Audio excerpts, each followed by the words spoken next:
Hello everyone, welcome to my channel. Class 5th का हिंदी का 9th chapter, एक माँ की बेबसी।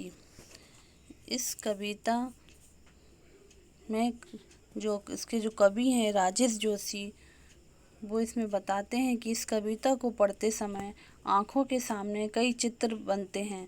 बचपन का चित्र, बचपन के खास समय, खेल और साथियों का चित्र। उन साथियों में एक खास साथी रतन और एक माँ का चित्र है। इस कविता में कवि अपने बचपन की बात बताते हैं। जो इसका एक साथी था रतन, उसके बारे में इस कविता में उनने बताया है। इसे पढ़ो और महसूस करो। कविता धीरे धीरे पढ़ने की चीज़ है, उसे मन में उतरने में काफ़ी समय लगता है। कभी कभी तो बरसों बाद हम बचपन की पढ़ी कविता पढ़ते हैं तो लगता है पहली बार पढ़ा है। ऐसे कविता पढ़ने के बाद मन के किसी कोने में घर बना लेती है। किसी मौके पर वह उभर आती है। कविता कहानी सबके साथ यह होता है, इसलिए हमें इससे चिंतित होने की ज़रूरत नहीं है कि कविता एक बार में पूरी तरह समझ में आ रही है या नहीं। अगर उससे सिर्फ एक चित्र ही उभरता है तो भी कविता कामयाब है। तो कवि इसमें कहते हैं कि ना जाने किस आदर्श पड़ोस से निकल कर आता था वह खेलने हमारे साथ। रतन जो बोल नहीं सकता था, खेलता था हमारे साथ एक टूटे खिलौने की तरह। देखने में हम बच्चों की ही तरह था, वह भी एक बच्चा, लेकिन हम बच्चों के लिए अजूबा था क्योंकि हमसे भिन्न था। थोड़ा घबराते भी थे हम उससे, क्योंकि समझ नहीं पाते थे उसकी घबराहटों को, ना इशारों में कहीं उसकी बातों को, ना उसकी भयभीत आँखों में हर समय दिखती उसके अंदर की झटपटाहटों को। जितनी देर वह रहता, पास बैठी उसकी माँ निहारती रहती। उसका खेलना अब के जैसे जैसे कुछ बेहतर समझने लगा हूँ। उनकी भाषा जो बोल नहीं पाते याद आती है। रतन से अधिक उसकी माँ की आंखों में झलकती उसकी बेबसी थी।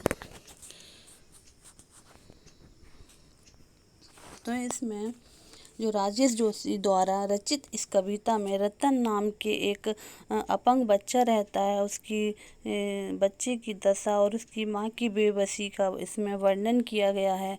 रतन देखने में अन्य बच्चों की तरह ही था, परंतु वो बोल नहीं सकता था। कवि कहता है कि रतन से भी ज़्यादा उसकी माँ परेशान थी, चिंतित रहती थी।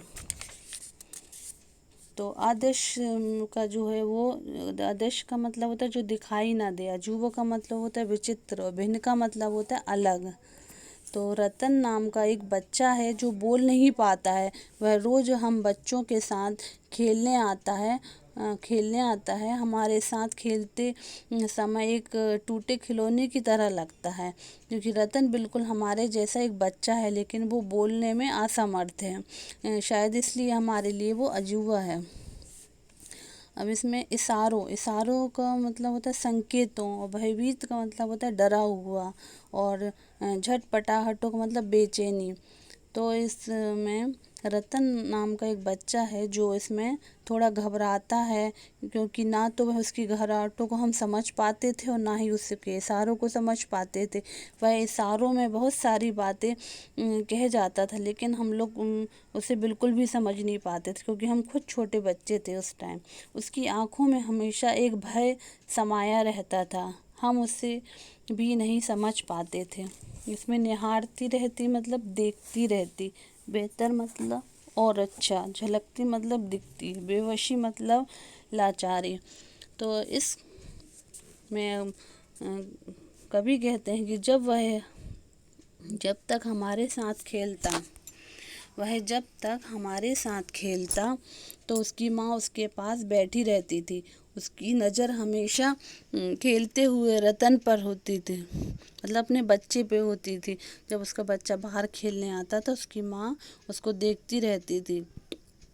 और कवि कहता है कि तब वह छोटा बच्चा था और बहुत कुछ समझ नहीं पाता था। अब वो मतलब बड़ा हो गया है तो हम उसको समझ पाते हैं और रतन की भाषा समझ आने में हम लोग भी सक्षम हैं।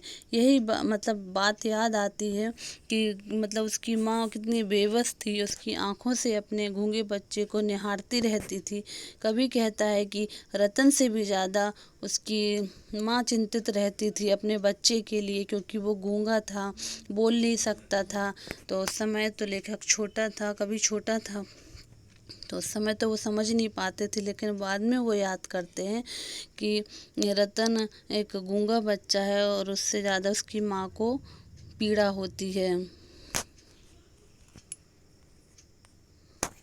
Thank you.